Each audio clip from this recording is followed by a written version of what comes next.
Dalam laku Jawa, yang paling akhir bukanlah ilmu, bukan pula kesaktian, melainkan sirnanya rasa. Rasa di sini bukan sekadar perasaan, bukan sedih, bukan senang, bukan juga damai atau gelisah. Rasa adalah pusat keakuan yang paling halus.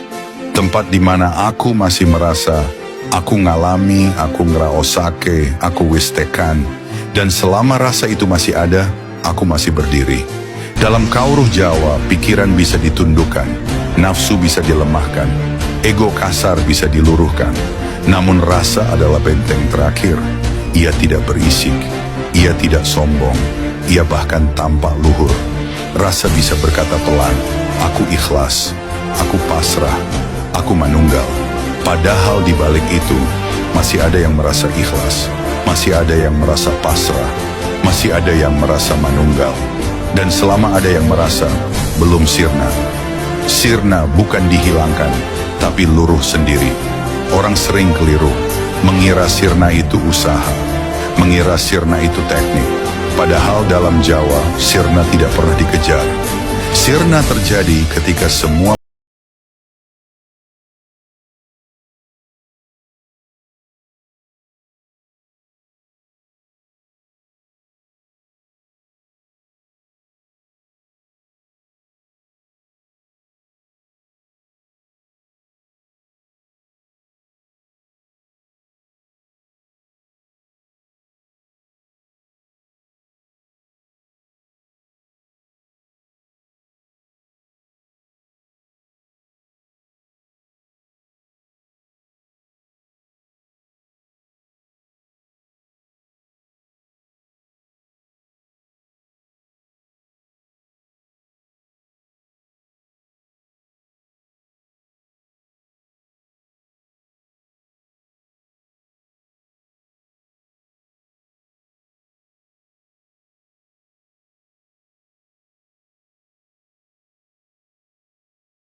makan ketika lapar, tidur ketika ngantuk, bicara ketika perlu, diam tanpa disengaja.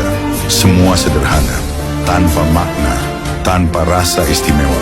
Banyak orang salah paham. Manunggal bukan perasaan menyatu, bukan ekstasi, bukan getaran batin.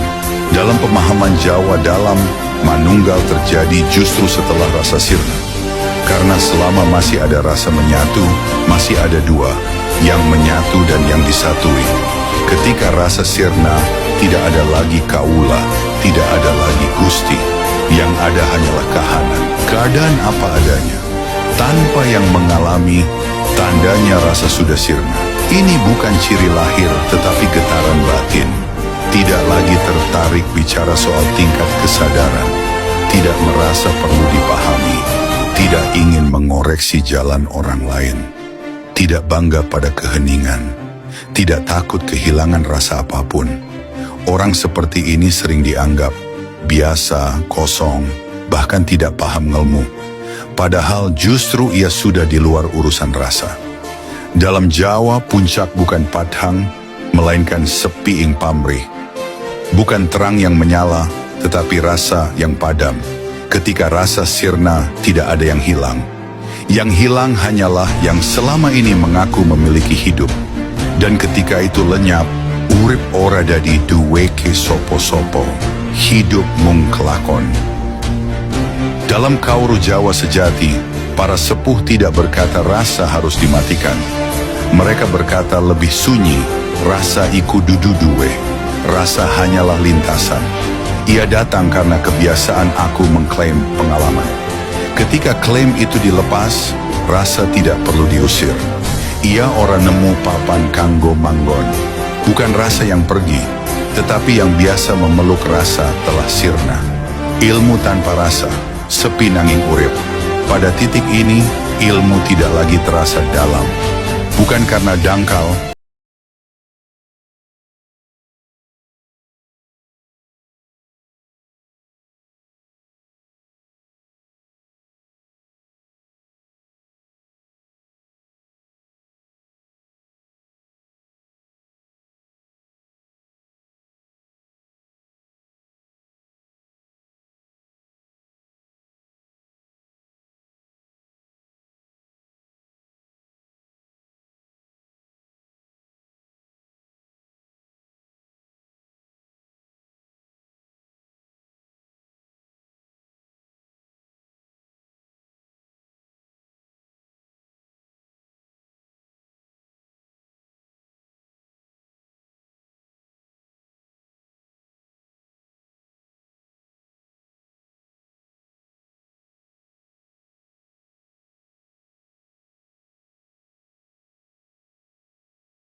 Suwung bukan sunyi emosional, bukan sepi psikologis. Suwung adalah ora ono sing kroso sunyi. Tidak ada yang merasa sepi, tidak ada yang merasa ramai. Sunyi dan ramai keduanya gugur bersama rasa. Dalam pemahaman Jawa, ilmu rampung bukan saat paham segalanya.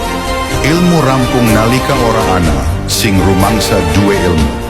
Tidak merasa bodoh, tidak merasa pinter, tidak merasa waskita. Semua rasa perbandingan sudah tidak menemukan pijakan. Urip ora dari laku maneh. Ini titik akhir. Urip tidak lagi disebut laku, karena laku butuh pelaku.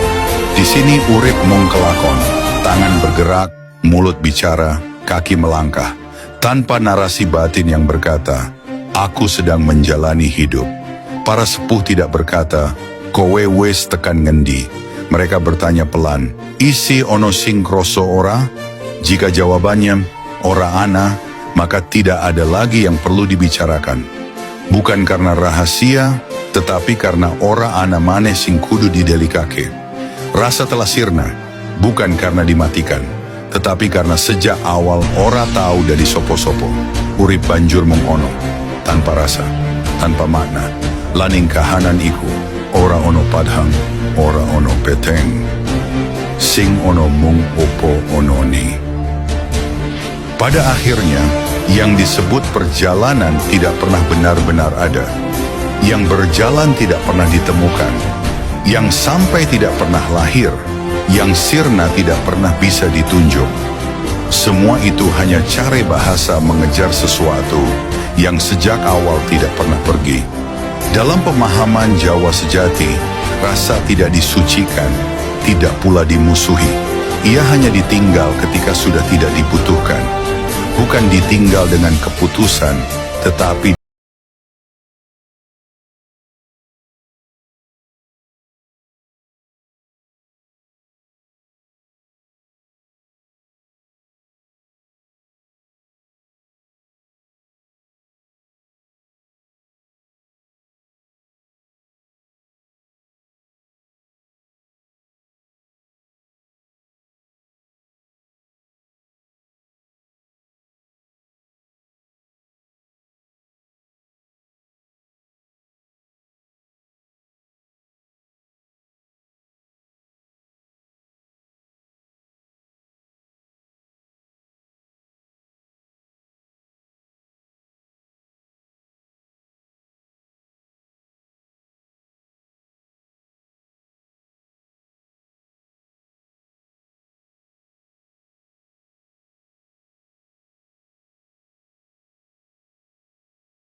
tidak disebut. Karena selama masih dirasakan, selama masih disebut, rasa belum benar-benar sirna. Ketika rasa telah habis, tidak ada lagi yang merasa dekat atau merasa jauh. Tidak ada lagi yang merasa suci atau merasa kotor. Tidak ada lagi yang merasa bodoh atau merasa pintar. Semua ukuran gugur bersama rasa. Yang tersisa hanyalah kahanan. Keadaan apa adanya, tanpa penilaian, tanpa pemilik. Orang yang berada di kahanan ini sering luput dikenali. Ia tidak tampak waskita, tidak membawa aura istimewa, tidak berbicara tentang pengalaman batin. Ia bisa tampak biasa, bahkan tampak tidak tahu apa-apa. Namun justru disitulah ia tidak lagi berada dalam urusan rasa. Ia tidak sedang ngelmu, tidak sedang laku, tidak sedang menuju apapun. Ia urip. Dan urip itu sendiri tidak merasa perlu menjadi apa-apa. Para sepuh Jawa menutup dengan pitutur sunyi, yen wis ora kroso, ojo digoleki maneh. Jika sudah tidak terasa, jangan dicari kembali. Karena mencari rasa adalah awal dari kembali pada keakuan. Dan keakuan selalu lahir bersama rasa. Maka penutup sejati bukanlah kalimat indah, bukan kesimpulan agung. Penutup sejati adalah ketiadaan dorongan untuk menutup apapun. Narasi selesai bukan karena selesai, tetapi karena tidak ada lagi yang ingin dilanjutkan. Dan ketika tidak ada lagi yang ingin dilanjutkan, urip mung ono. tanpa rasa, tanpa maksud, tanpa sing duwe. Laning kono, ora ono wiwitan, ora ono pungkasan, sing ono mung apa onone.